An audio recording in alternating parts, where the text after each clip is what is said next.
Act 4 of Pygmalion by George Bernard Shaw. Act 4. The Wimpole Street Laboratory. Midnight. Nobody in the room. The clock on the mantelpiece strikes 12. The fire is not alight. It is a summer night. Presently Higgins and Pickering are heard on the stairs.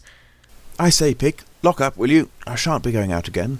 Right. Can Mrs. Pierce go to bed? We don't want anything more, do we? Lord, no. Eliza opens the door, and is seen on the lighted landing in an opera cloak, brilliant evening dress, and diamonds, with fan, flowers, and all accessories. She comes to the hearth, and switches on the electric lights there. She is tired.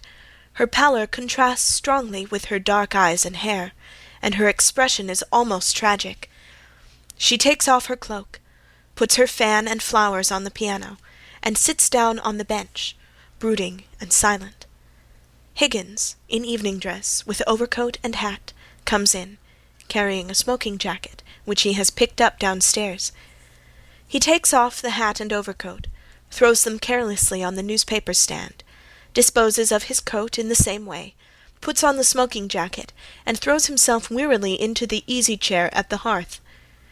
Pickering, similarly attired, comes in. He also takes off his hat and overcoat, and is about to throw them on Higgins's when he hesitates. I say, Mrs. Pierce will row if we leave these things lying about in the drawing-room. Oh, chuck them over the banisters into the hall. She'll find them there in the morning and put them away all right. She'll think we were drunk. We are, slightly. Are there any letters? I didn't look. Pickering takes the overcoats and hats and goes downstairs. I wonder where the devil my slippers are. Eliza looks at him darkly, then leaves the room. Higgins yawns again, and resumes his song. Pickering returns with the contents of the letter-box in his hand. Only circulars and this coroneted billet-doux for you. He throws the circulars into the fender, and posts himself on the hearthrug with his back to the grate. Glancing at the billet doux, Moneylender. he throws the letter after the circulars. Eliza returns with a pair of large down-at-heel slippers.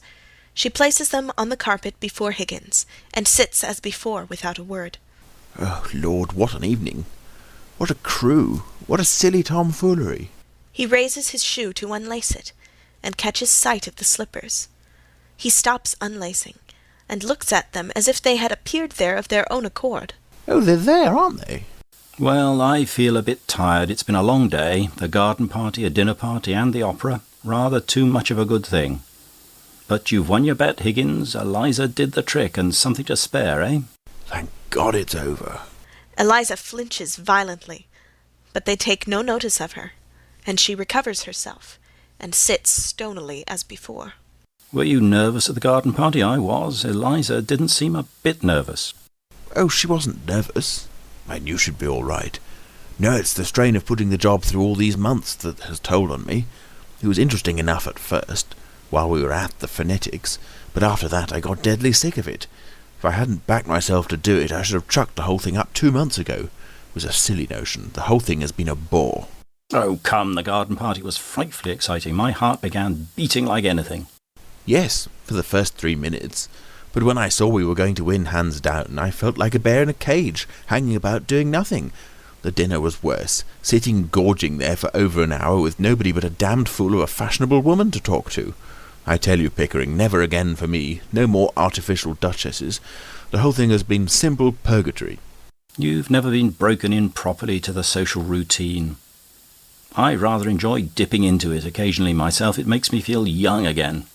Anyhow, it was a great success, an immense success. I was quite frightened once or twice because Eliza was doing it so well. You see, lots of the real people can't do it at all. They're such fools that they think style comes by nature to people in their position. And so they never learn. There's always something professional about doing a thing superlatively well. Yes, that's what drives me mad. The silly people don't know their own silly business. However, it's over and done with, and now I can go to bed, at last, without dreading tomorrow. Eliza's beauty becomes murderous. I think I shall turn in too. Still, it's been a great occasion, a triumph for you. Good night. Good night. Over his shoulder, at the door, Put out the lights, Eliza, and tell Mrs. Pierce not to make coffee for me in the morning. I'll take tea. He goes out. Eliza tries to control herself and feel indifferent as she rises and walks across to the hearth to switch off the lights. By the time she gets there, she is on the point of screaming. She sits down in Higgins's chair and holds on hard to the arms. Finally, she gives way and flings herself furiously on the floor, raging. In despairing wrath outside, What the devil have I done with my slippers? he appears at the door.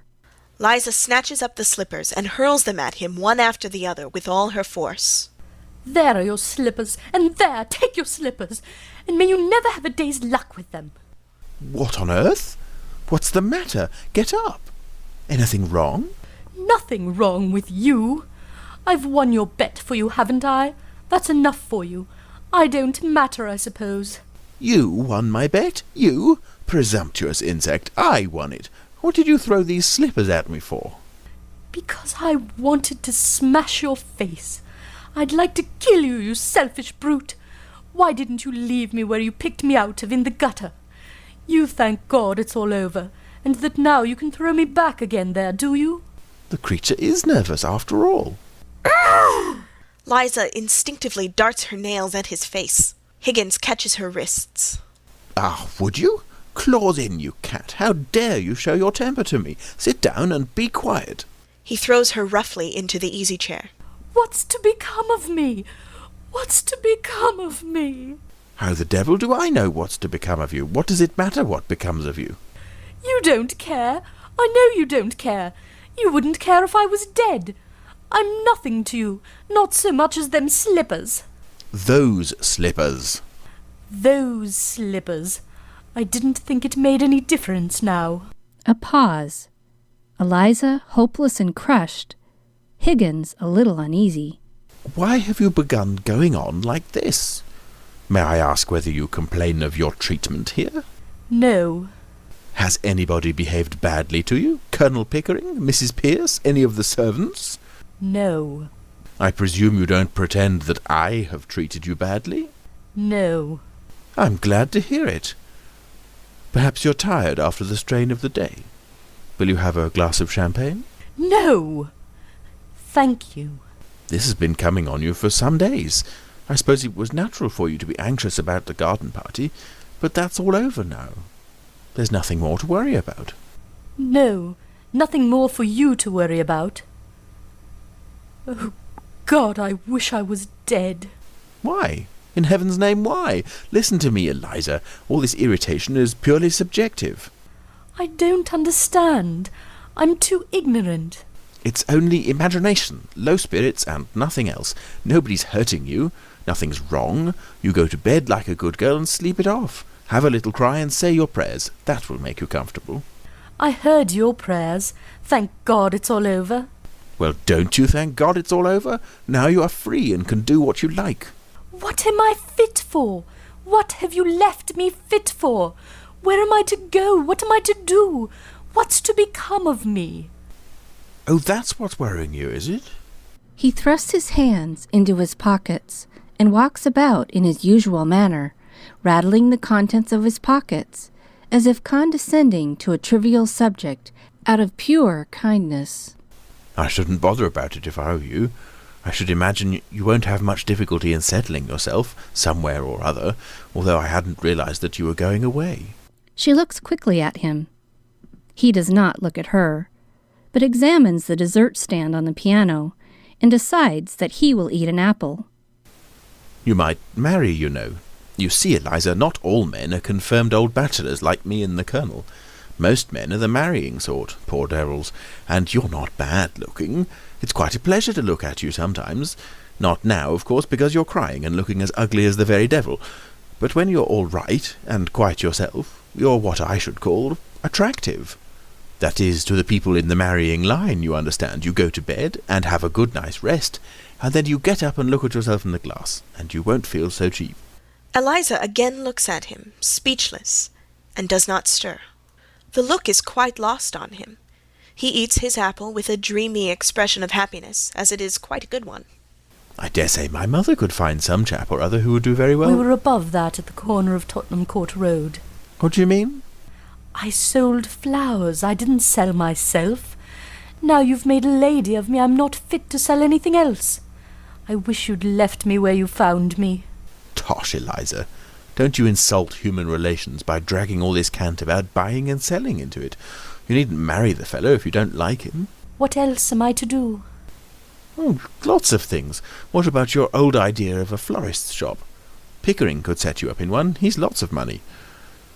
You'll have to pay for all those togs you've been wearing today, and that, with the hire of the jewellery, will make a big hole in £200.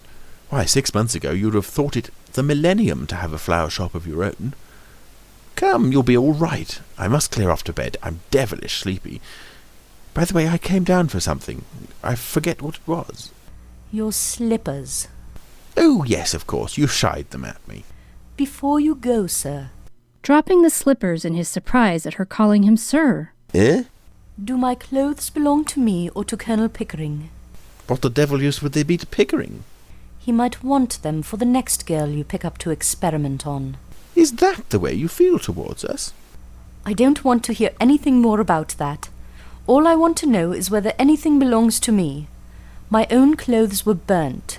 But what does it matter? Why need you start bothering about that in the middle of the night? I want to know what I may take away with me. I don't want to be accused of stealing. Stealing? You shouldn't have said that, Eliza. That shows a want of feeling. I'm sorry. I'm only a common ignorant girl, and in my station I have to be careful. There can't be any feelings between the like of you and the like of me. Please, will you tell me what belongs to me and what doesn't? You may take the whole damned houseful if you like, except the jewels. They're hired. Will that satisfy you? Stop, please. She takes off her jewels. Will you take these to your room, please, and keep them safe? I don't want to run the risk of their being missing. Hand them over. She puts them into his hands. If these belong to me instead of the jeweller, I'd ram them down your ungrateful throat. He perfunctorily thrusts them into his pockets, unconsciously decorating himself with the protruding ends of the chains. Liza takes a ring off. This ring isn't the jeweller's. It's the one you bought me in Brighton. I don't want it now. Higgins dashes the ring violently into the fireplace and turns on her so threateningly that she crouches over the piano with her hands over her face. Don't you hit me! Hit you? You infamous creature, how dare you accuse me of such a thing? It is you who have hit me. You have wounded me to the heart. I'm glad. I've got a little of my own back anyhow. You have caused me to lose my temper, a thing that has hardly ever happened to me before. I prefer to say nothing more tonight. I am going to bed. You'd better leave a note for Mrs. Pierce about the coffee, for she won't be told by me. Damn Mrs. Pierce, and damn the coffee, and damn you, and damn my own folly in having lavished my hard-earned knowledge and the treasure of my regard and intimacy on a heartless gutter-snipe. He goes out with impressive decorum, and spoils it by slamming the door savagely. Eliza smiles for the first time, expresses her feelings by a wild pantomime in which an imitation of Higgins's exit is confused with her own triumph, and finally goes down on her knees on the hearthrug to look for the ring. End of Act 4.